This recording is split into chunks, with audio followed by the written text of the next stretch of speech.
How to tell if it's real love or just a chemical crush. We're going to dive into this conversation today. Now, I'll be candid with you. This video was birthed out of a conversation I had with a friend of mine. And we were talking about the difference between dopamine love and serotonin love. Now, I want to be candid with you. What I'm about to share with you is my perceptions. This isn't based on facts. It's based on what I've read over the years, what I've experienced personally. So don't take this as a statement of science. This is just merely my perceptions. But when I was talking to her about the difference between dopamine love and serotonin love, I was reflecting upon how frequently women can be bombarded with by men something known as love bombing. And love bombing is that exaggerated expression of feelings towards someone, usually triggered by lust or limerence. Now, lust is pretty obvious, but I'll share it with you. It's that physical desire to connect with someone. And limerence oftentimes is an exaggerated infatuation with a person, oftentimes putting someone up on a pedestal.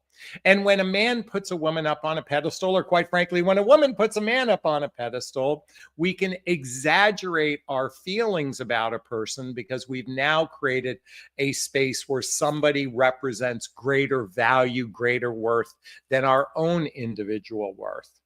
And so if you're a man or woman, if you're a man watching this, have you love bombed a woman? Have you been exaggerated when it comes to your feelings towards someone? I know I have. I'm sure if you're a man watching this, you've experienced that. And if you're a woman watching this, I'm sure, well, I'm not sure, but I'm going to suppose that you might have at least once experienced something that was an exaggerated feeling. So we're going to talk about what it feels like in your body to experience dopamine love or serotonin love. And serotonin love, at least the way I've observed it, comes from a place of something calm. It's not exaggerated. It's not butterflies in your stomach. In fact, you feel very grounded. You feel secure. So, what does dopamine feel like? It feels like I can't stop thinking about this person. I'm thinking about them constantly. You want them in your life. You literally can't be apart from them. You're almost experiencing it from a premise of you need to feel tethered to this person. Otherwise, now you're going to feel tethered because you feel that extreme excitement. You feel that sexual desire towards them. And dopamine is very much similar to crack cocaine or some other drug that's designed to get you high. And when you're experiencing that, there's a good chance this relationship might be starting off on the wrong foot. Now, I suspect you already know this, but if you're hearing this for the first time, be careful of the butterflies in the stomach. More importantly, be careful of wanting that type of feeling.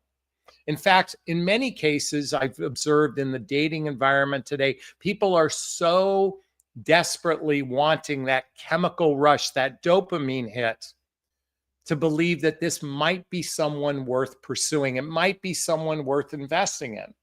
And that's sadly because we've been indoctrinated to believe that attraction, entertainment, romance, and physical connection equals relationship success. If you've been watching my channel for a while, I talk about this incessantly.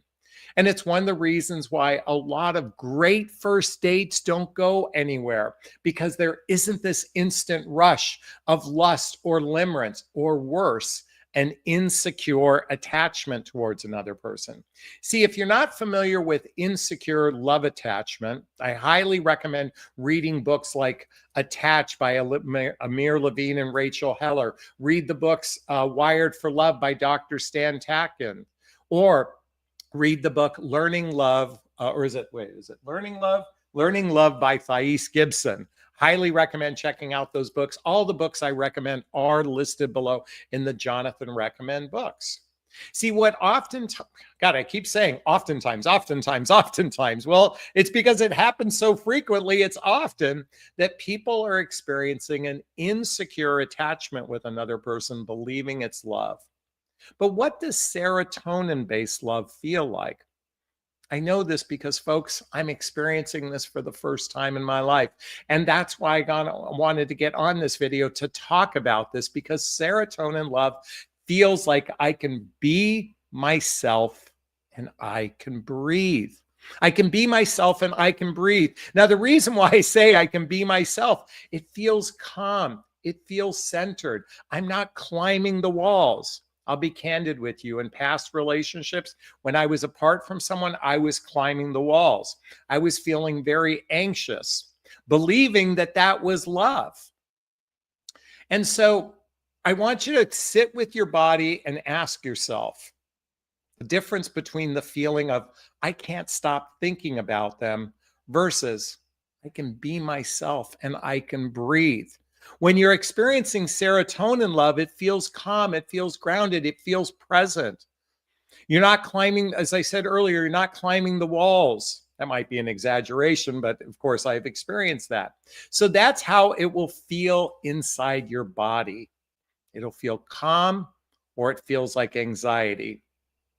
Now, you can ask yourself some questions right from the very beginning. You should ask yourself the following couple questions.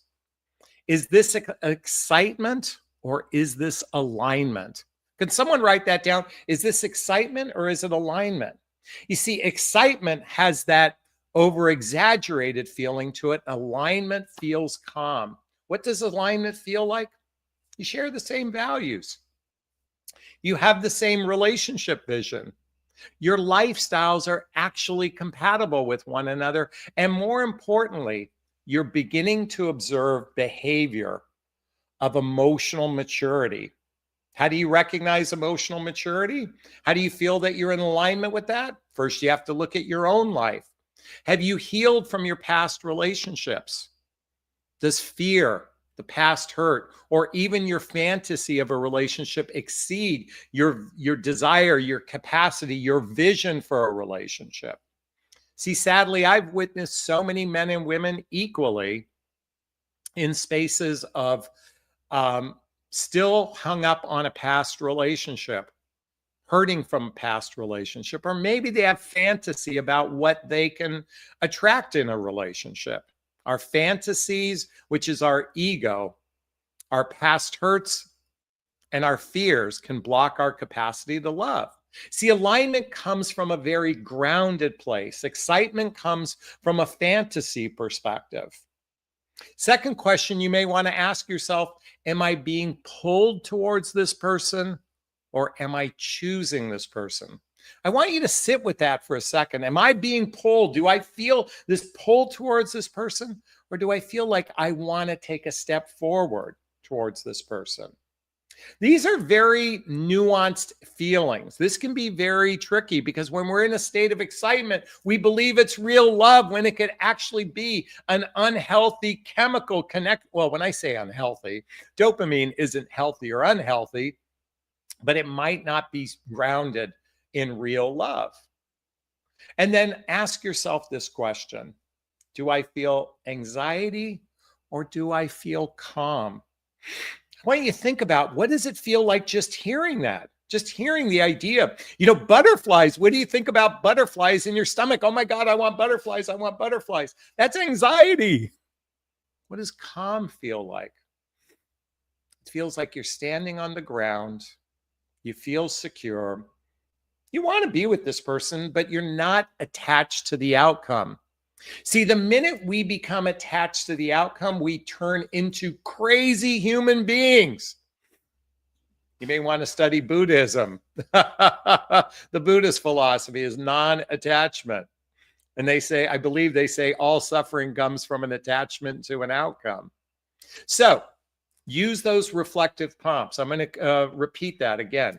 Is this excitement or is it alignment? Am I being pulled or am I choosing? Or lastly, do I feel anxiety or do I feel calm?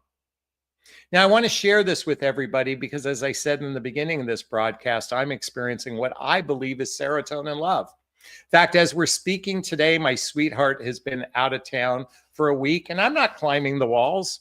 In fact, I'm not even missing her. Now, you might be going, well, Jonathan, you're not missing her while she's been out of town? See, when you're in a calm, when you're in a serotonin-based relationship, when you're in a secure relationship, missing comes from a place of fear. I don't fear this relationship. Would I like her in my presence? Absolutely. Would I like to hug her and kiss her? Absolutely. But because I feel grounded in this relationship, certainly I enjoyed speaking to her while she's been out of town, but I'm also doing my own life. You see, when you are in a secure, grounded, serotonin-based relationship, you appreciate this person is in your life. I want you to think about the word appreciation, how powerful that is. In fact, when you appreciate someone, you can certainly, I want to say, I do miss her, but I don't miss her. I don't know if that's making sense. Like, while I would like her in my presence, while I miss our conversations, certainly, I'm also living in my sovereignty. It's something I talk about in my book, What the Heck is Self-Love Anyway? A Journey of Personal Development, Self-Help, and Spiritual Work. Again, my book is listed below, selflovethebook.com. When you're in a grounded place, you appreciate the person in your life. You come from a heart-centered place of appreciating them. How did this happen? Let me just be candid with you. On our first date, there wasn't off-the-charts chemistry. In fact, we weren't really each other's type. But we got to know each other on both an intellectual and emotional level. And during the course of 10 days of phone calls, we began seeing the alignment between the two of us. We liked the way each other thought. We asked each other these deep probing questions because we weren't attached to the outcome of dating. We just wanted to get to know each other as human beings. You know, sadly, dating today, most humans do a terrible job or a poor job of actually getting to know another human being, getting to know, how do they feel about certain things? I think it's important to talk about your past, talk about, how did you get to where you are today? How did you get to where you are today? And find out everything about their past relationships, about their family of origin, about their professional life till the point you met them. See, I want you to think about something. For those of us that are in our 50s or 60s, we've had 50 years or 60 years of life before meeting someone. I know I had 60 years of life before I met my beloved. There's a whole life she knows nothing about. So I think and she has a whole life. By the way, she's in her 60s as well. She'll kill me for saying that. But she has a whole life. And I think we have to, how do we know where someone is at today if we don't know their past? So talking about, how did we get here today? Talking about where we are today. How do we feel about each other in the moment? And most importantly, for those that have a long-term mating strategy, it's critically important to talk about, where do you want to go in this relationship? And that's what we do quite a bit with each other. In fact, we spend quite a bit of time talking about, how did we get here? Where are we, and where do we want to go together? In fact, we spend more time in the latter two than we do the first, because we did our due diligence with one another. I know about her marriage. I know about her 2 previous relationships before me. She knows about my marriage and my 2 previous relationships. In fact, I have a new theory. 4th time is the charm. I had my 3 relationships before meeting my beloved. How many of you have had 3 relationships and are still looking? I'm going to tell you, 4th time is the charm. How do you really know if it's love or a chemical crush? I want you to think about this way. I want you to sit in stillness. Sit in stillness. Really check in with your heart. Really check in with your heart. If you can say from a calm place, wow, I really love this person. Wow, I trust this person. Wow, they're my best friend. Wow, they want to build a life with me. Wow, we have amazing physical intimacy. If you can say all of that from a calm, grounded place, then there's a good chance you might be experiencing love. See, sadly, many of us experience storms in relationship, that anxiety, those butterflies, all those things that create agitation within ourselves. And when we're experiencing that, we can convince ourselves this is love. And what happens during that space of dopamine, love? We overlook red flags. We turn red flags and paint them green. We wear rose-colored glasses. We miss all the cues when we're not operating from a grounded, calm, secure place. Listen, I would love it if I could wave a magic wand for everyone watching and I could say you could experience this. This didn't happen to either one of us overnight.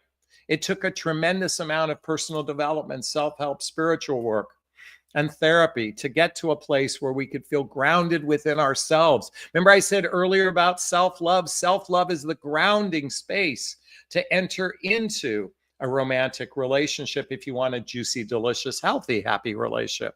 See, transactional relationships are a dime a dozen. People experiencing today, there's lots of hooking up. There's certainly friends with benefits. There's lots of situationships. There's almost the majority of relationships today are casual that are non-married. And those serious relationships, they have a plan. And you know when that plan begins? Roughly about 3 to 6 months into a relationship. If you've reached the 3 to 6 month mark and you're not talking about a future together, there's a good chance you might have experienced a dopamine rush to enter into a relationship. You might be stuck in a relationship that's misaligned. And let me tell you, for the women watching this, men can be very lazy. They nest into mediocre relationships. And so the guys listening to this, I'm inviting you to step up your game and start studying the books that are behind me, to start really exploring a relationship from a more heart-centered, grounded place. And as I said before, those relationships that have massive friendship, have amazing romance and intimacy, and also are leading through a grounded partnership, those are the relationships that have the greatest chance for success.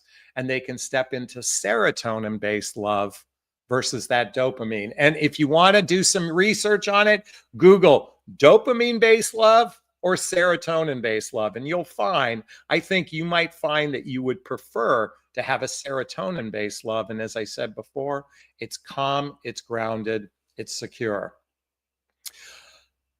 Is this sinking in? Is this resonating with you? I'd like to hear your thoughts on what I just shared. Do me a favor, post a comment below. I do my best to read them all in the first 24 hours. As always, if you find value in my videos, please hit that like button. Please share this video. Please subscribe to my channel and hit that notification bell so you can be notified of new videos. And if you want to connect with me directly, there's links below. Schedule a discovery call with me. Join my group. Follow me on social media. Get all the books I recommend, all listed below. All right, those who know my live format know it's time for Q&A. If you have a question, there's a little chat box in the corner. Write the word question, then post the question thereafter. Or you could purchase a super sticker, super chat. There's a little dollar sign in the chat box. All the monies from the super sticker, super chat goes to a scholarship fund in the name of my son, Connor Aslay. That's a picture of him right there. He's my son who passed away over 7 years ago now. And in his honor, we donate to causes like the Hoffman Process Insight Institute and scholarships to coaching as well. And our goal tonight is $50. So we'd appreciate some love. Thanks so much. I see Angela's in the house. And she wrote down, how can a woman know if a man who is love bombing her at the beginning is healthy or unhealthy? Well, I think just merely by the fact that he's love bombing is a good chance that it's unhealthy. I think if it's, you have to kind of ask yourself, does his actions seem exaggerated in relationship to how long you've known each other? Listen, being excited is a good thing. I was excited with my beloved after we kissed. But there was a level of pacing that mirrored her pacing in the relationship. If the pacing is exaggerated, if he's climbing to the highest room of the tallest tower to gain your affection, it might be love bombing or it might be unhealthy. And by the way, the best way to know, Angela, is how does it feel to you? Does it feel calm? Does it feel grounded? Or does it feel exaggerated? Those would be a couple things I would pay attention to. William says, I'm jealous of all the people that have never come across your stream. I'm curious, why are you jealous of the people that have not come across my stream? Let's see what else you had to say. You look like the kind of guy that eats Taco Bell secretly in his Prius so that your wife won't find out. Well, that's kind of an interesting statement. Are you a part-time comedian? Haven't been to Taco Bell in ages, and I drive X1, by the way. All right, let's see what Victoria has to say. I ended my 10-month relationship 3 weeks ago due to misalignment and lack of emotional intimacy. It started with excitement, but soon turned into constant anxiety, never felt truly calm. And here's her question, okay? Question. I'm healing now and planning to do the Hoffman process in person in UK for the first time. I feel truly done with my unhealthy patterns. Any recommendations? Well, I just want to give props to Victoria. The Hoffman process. This is a deep dive into healing your childhood wounds and adult traumas. Deep dive. You go through your family of origin. This is, if you do the live event, it's a 1-week experience. You know what? I'm going to put the book down. I want to share something. Going through this experience, I walked away feeling like what it feels like to be wrapped in a blanket of self-love. So, what other thing? What's your other question? Any other recommendations? No, doing that is fantastic. In the meantime, I would do the questionnaire. By the way, when you fill out the forms to sign up to the Hoffman process, the questionnaire takes literally 10 hours to complete. But Jonathan, 10 hours seems like a very long time. For anyone that would say that, I'm going to tell you, if you're not willing to invest thousands of hours in your emotional growth and at least a minimum of an hour a day, every day in your emotional growth, your individual growth, your spirituality, healing, if you're not willing to invest that, I promise you, you will have a mediocre relationship. And in fact, you might even have a toxic relationship if you're not willing to invest in yourself. I know that's a bit crass and projections on my part, but I'm going to say what you invest in yourself comes back tenfold. When you invest healthy into yourself, it comes back tenfold. Okay.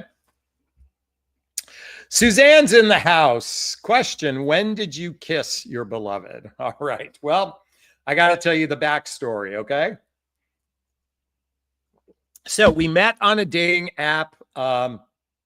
We met on 3 separate dating apps. We first met on Bumble about 10 months before we physically met. We exchanged some text messages. It didn't go anywhere.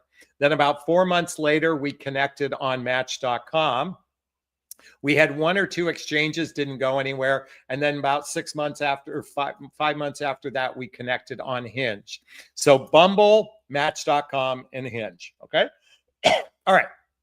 So, so here's my thought. Oh, by the way, if anyone wants to join the Love Seat, click this link. I forgot to put that there. All right, so keep going. So we ended up getting on the phone, speaking. She said something to me. I want to read this to everyone. She said the following to me, which I saved. And this is what got me to call her. She said, I'm a curious soul, pretty much all things in life, and thrive on the inquiry of it all. I believe those who don't ask questions lack not only awareness, but quite possibly imagination. And I read that and I'm like, oh my God, I'm in so much agreement. People who don't ask questions not only lack self-awareness, but lack imagination. So that got me to have a phone call with her. Okay.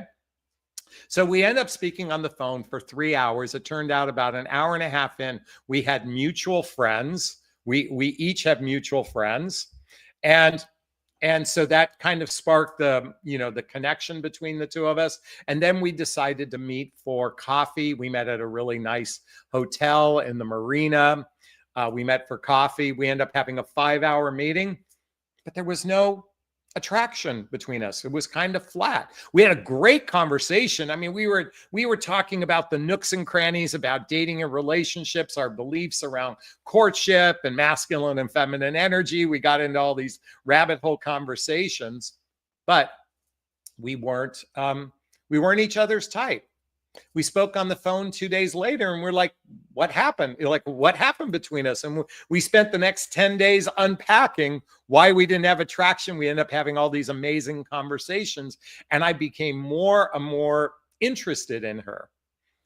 So much so that I said, we should see each other. Well, actually, she initiated the let's see each other again. I fully agreed. And I said, look, I'm having feelings towards you. And she said the same thing. So I went to go meet her after coming home from a funeral I went to. And when I walked in the door, I literally had this energy, and we had built up over 40 hours of conversations on the phone. I had so much connection towards her that I just planted a kiss on her. It was an innocent kiss, but I felt it was receptive. So technically on our second meeting, we kissed. But then all of a sudden, the sparks started to fly between us and things grew from there. So it was our second meeting. The first time we met was a first meeting. The second meeting, we kissed. And then we went on an official date a week after that. So thanks for that question. I hope that answered your question, Suzanne. Thanks so much. All right. Victoria wants to point out she's reading the book. She's reading the book, The Hoffman Process. That's wonderful. I got an ant on my computer. What's going on here? Stacy says, great advice tonight. I wonder what happened to that William guy. Okay. Mariel, I met a wonderful man. I met a wonderful man and the feelings are calm and exciting. It's so easy to get along and communicate. He moves at my pace. Lots of green flags. Question. Why does it feel like it's almost too good to be true? Is it because of the bad past experiences? Great question. You know, I think you've nailed it. I think there's a good chance that your past hurts affects our ability to properly evaluate someone when we felt like we've been hurt in the past. So, and quite frankly, in some ways I can relate to it feels too good to be true. I mean, all I know is this feels so grounded, so secure, so calm that it's almost foreign. In fact, I keep saying, I've said this to her before, like, I'm so used to involuntary love that when it feels voluntary, when it's a choice, when it's grounded, I almost have to pinch myself because I'm waiting for the shoe to drop kind of thing. So Mariel, I can, I hope I'm pronouncing, I hope that I've described, is probably what you're feeling. And I think what's most important, that you just stay in your lane, be grateful, really focus on gratitude, be in a state of gratitude, be intentional about your words, be in integrity with your words. Talk about, hopefully you guys will talk about a future together. How long you've been seeing each other? It doesn't say how long you've been seeing each other. Why don't you let me know how long you've been seeing each other, okay? All right, and then we'll follow up with it from there. Angela wants to know, was your beloved your only option and candidate for a relationship while you were looking for love? I feel like I've gone on 10,000 first dates. Now, that isn't the number, but I would say from the time my last significant relationship ended, I've had at least 5 or 6 first meetings in a 2-year period of time. Lots of clicks on dating apps, her included. I feel like I have options. I mean, I don't feel short of options. And you know what? But it didn't matter because once we connected, I just wanted to pursue one person. I'm a big believer in only dating one person at a time. I think it gets kind of muddy when it's multiple people at the same time. That's just me. You have to do what's right for you. Hey, is this resonating with you? I'd love it if you donate to the Connor Aslay Scholarship Fund. And Suzanne wants to say thank you for the backstory. You're very welcome, Suzanne. I appreciate that. All right, I'm going to give it a minute. Hey, does anyone want to join the love seat? Click the link. We can have a conversation live. We can talk about whatever you'd like. Okay, Longing for Waves is here. She has a question.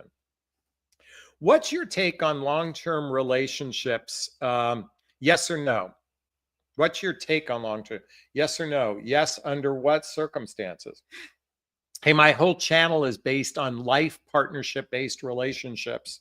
So I'm a big believer when you have a long-term mating strategy, you operate so different. A short-term mating strategy is just for the pleasure of it. And oftentimes to relieve loneliness. A long-term mating strategy is about finding a life mate. So I'm a big proponent about people that are choosing life mate-based relationships. Mario's come back. I'm butchering your name. I apologize. It's only been 3 weeks, but it feels like we've known each other forever. Yes, it's foreign feeling, as you say. Well, 3 weeks is still a little early. 3 weeks is still a little bit early. When you've been together 3 months, that's usually a good sign, 3 months. And it looks like Longing Waves jumped back in and says she meant long distance relationships. Sorry.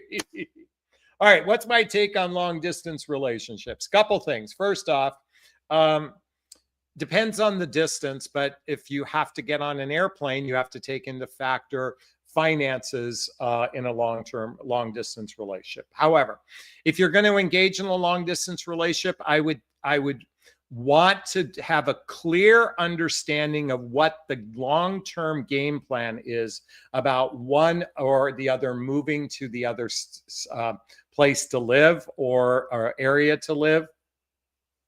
I recommend seeing each other depending on the distance, if you have to get on an airplane, at a minimum twice a month.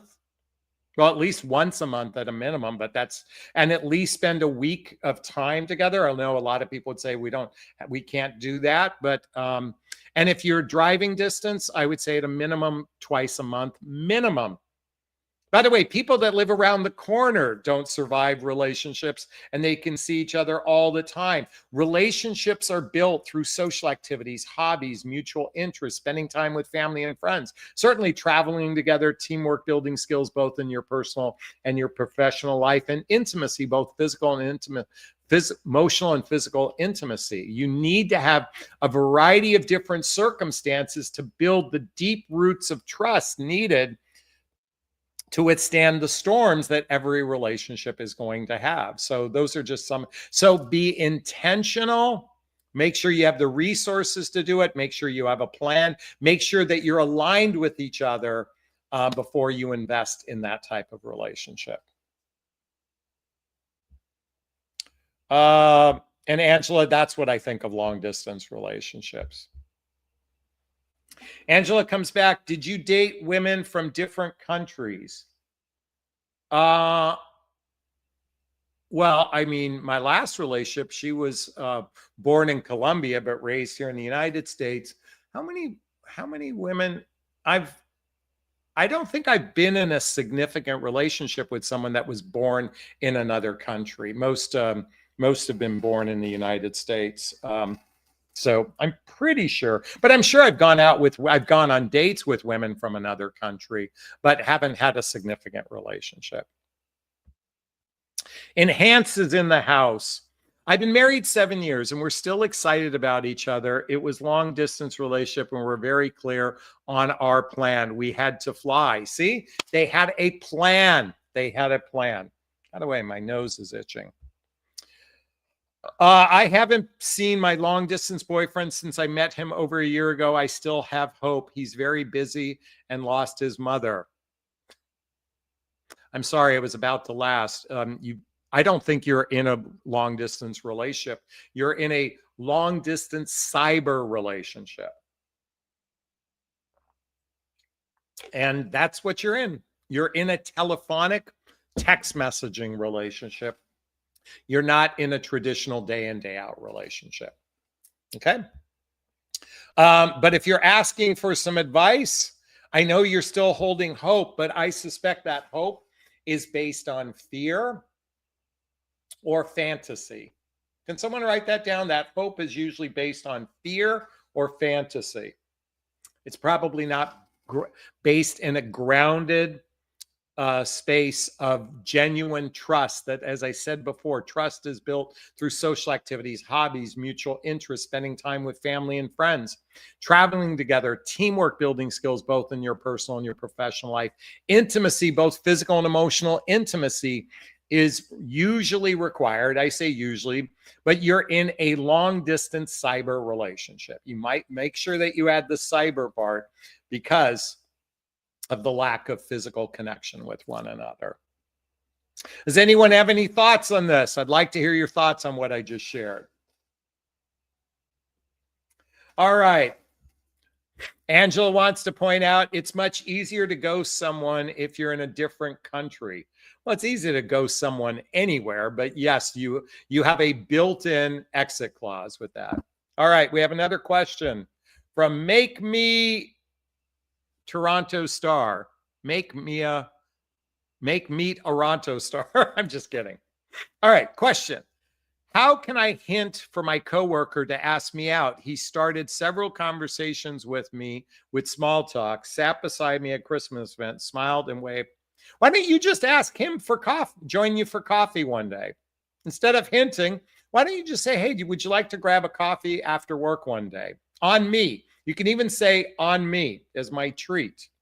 But Jonathan, that's going to disrupt the delicate balance between the masculine and feminine, and that will emasculate a man if a woman says, let's go have coffee.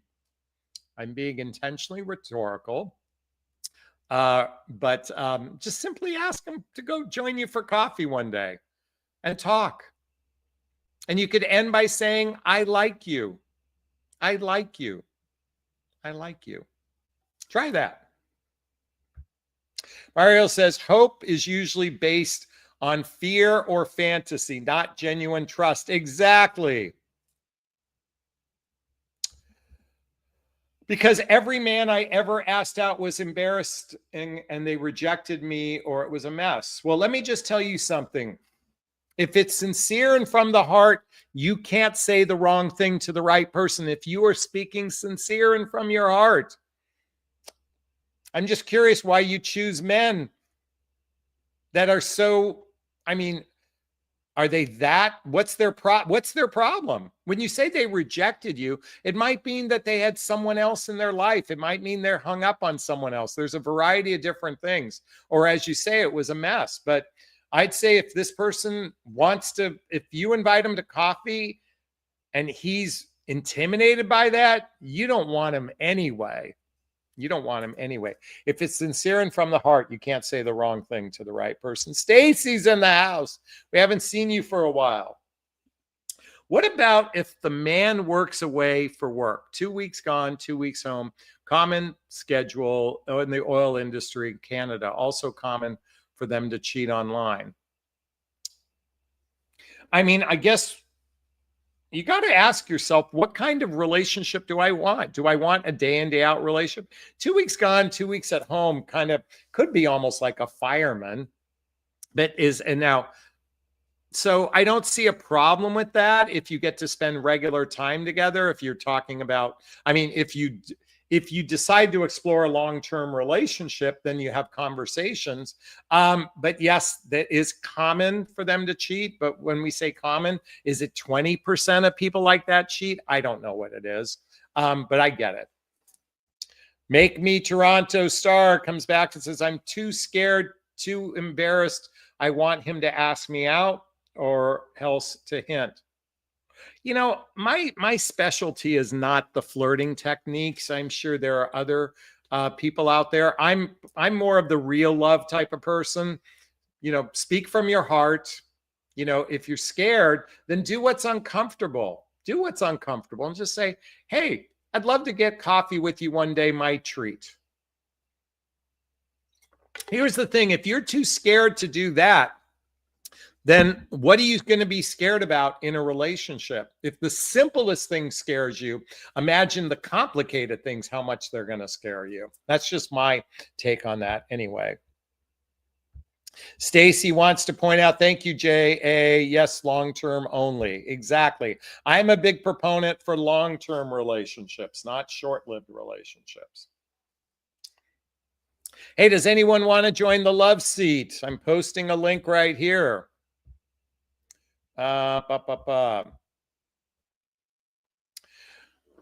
Longing for waves. What indicates about emotional availability when you've just started dating? The person I'm connecting to talks a lot about big ideas and work, but rarely about emotional topics like family or his past. Good chance if a person is unwilling to talk about their past relationships or about their family, they probably have not resolved things from their past. Could be an indication of weak emotional maturity. If he's talking about work and big ideas, could also represent poor relationship skills. People with good relationship skills, good communication skills, and strong emotional maturity are unafraid to talk about their past, because the past is prologue. If you're afraid to talk about the past, if that's too complicated, listen, I have a son who passed away. I have no problem talking about him quite a bit. I have no problem talking about quite a bit. That's because I have grounded emotional maturity. Someone, and believe me, I'm not diminishing anyone's pain over the loss. But when you come to a place of acceptance and healing, it's not difficult. In fact, we want to talk about our past when we come to, I believe, when we come to a place of healing and acceptance. Angela just jumped back in. I read that you can say to a man, if you want to invite me one day, I will say yes. Oh, that's, I forgot about that. I had a woman once say to me, if you invited me to coffee, I'd say yes. But I'm more bold. I would love to see women be empowered and not have to do it, covertly. Just be upfront. By the way, being upfront is how you build trust with another person. Instead of covert, in my opinion. Enhance says men want to be hit on too. Exactly. Men want to be hit on too.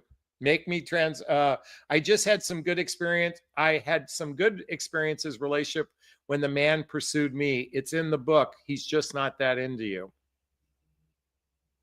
I can give you a dozen stories of women who did the initiating and they're happily in love. And I can tell you a billion stories of men who pursued and women are unhappy. Okay, not a billion. I can tell you a million stories of where men pursued and women are miserable. But I will tell you, I know a lot of stories where the woman made the overture and they're in fantastic relationships. My coworker asked him out and he rejected her, but in a roundabout way. By the way, he may not want to date someone he works with, there's an old saying, you don't shit where you eat. So that might be his reason for rejecting. And I guess for you, how long do you want to have this? Do you have a crush on him? I mean, do you have a crush on someone you really don't know that well? Just ask him out for coffee. Build a friendship. Don't date. Build a friendship. That's what I'm suggesting to you. Build a stronger friendship. And if something is birthed from that, great. If it's not, don't be attached to an outcome, because that's only going to give you grief in the long run, being attached to an outcome. All right, let's see what else we've got here. If you have a question, write the word question and post the question thereafter. Or you can purchase a super sticker, super chat. All the monies from the super sticker, super chat goes to a scholarship fund in the name of my son, Connor Asley. Okay. We made small talk. He started almost all the conversations. You know what? If he thinks there's potential for a relationship, he'll ask you out. And if not, you stay in your lane then. If you're not willing to ask him out for coffee, then stay in your lane. Because even if you give a little hint, like if you ask me out for coffee, I'd say yes. It seems like you're going to be fearful of, and I'm telling you, there's no magic phrase that's going to get him to do something. You either ask him out, because he may not be interested in dating someone at his workplace. Just be aware of that. Okay. You could do what Angela says. Maybe we should go out one day. Again, I'm just simply saying, how about we go out for coffee? All right. Ludu said, did you give her a ring yet? Okay. Now talking about my relationship. You know, it's interesting. I had lunch with my oldest and dearest friend this past weekend. And he asked me, do you think you would ask her to marry you? And it's interesting because I was reflecting upon my last relationship where I wanted to marry her. And I realized the reason why I wanted to marry her was because I was afraid she wasn't all in. And I talked about marriage a couple times, and she kind of was like, "Oh, I don't want to get married." Third time, you know, she'd been married twice before. She didn't want to do it again. So I realized in my last relationship, I wanted to get married out of a place of fear. Now I want to come from a place of joy. And I mean, we're already talking, just to give you some heads up, we're already talking about living together. We keep sending each other Zillow ads of properties to look at. We send them back and forth to one another. I do envision us living together, and I suspect, you know, we probably will do a spiritual marriage. We don't believe in having a relationship with the government. So I think that's a possibility, but I would venture to say, I'm going to guess there's a good chance I might be married within the next couple of years. I do know this. I believe I'm going to be with this person till one of ours is last breath together. I believe that's the case. I believe we built the deep roots of trust, and we both have we have talked about a future together from a very grounded, calm place. And I do believe that's the case. And Suzanne, just to give you a heads up, we've been together. We're going on to our 6th month together. So God, I can't believe it's almost been 6 months. So yeah. All right, Enhanced is in the house. Question, would people rather live and have loved or never have loved someone? Take a chance. I think most people believe in love. I think even men believe in love. I do believe that. I believe most people with loved and lost versus never loved at all. I do believe that.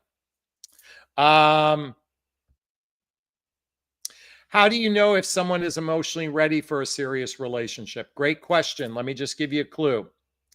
Their desire, capacity, and vision for a relationship exceeds their fears, their past hurts, and their fantasy about relationship. And this is where you have to be a detective to do the deep questioning work. That's what I teach in my private coaching. If you want help with that, schedule a discovery call with me to see if working with a coach is right for you.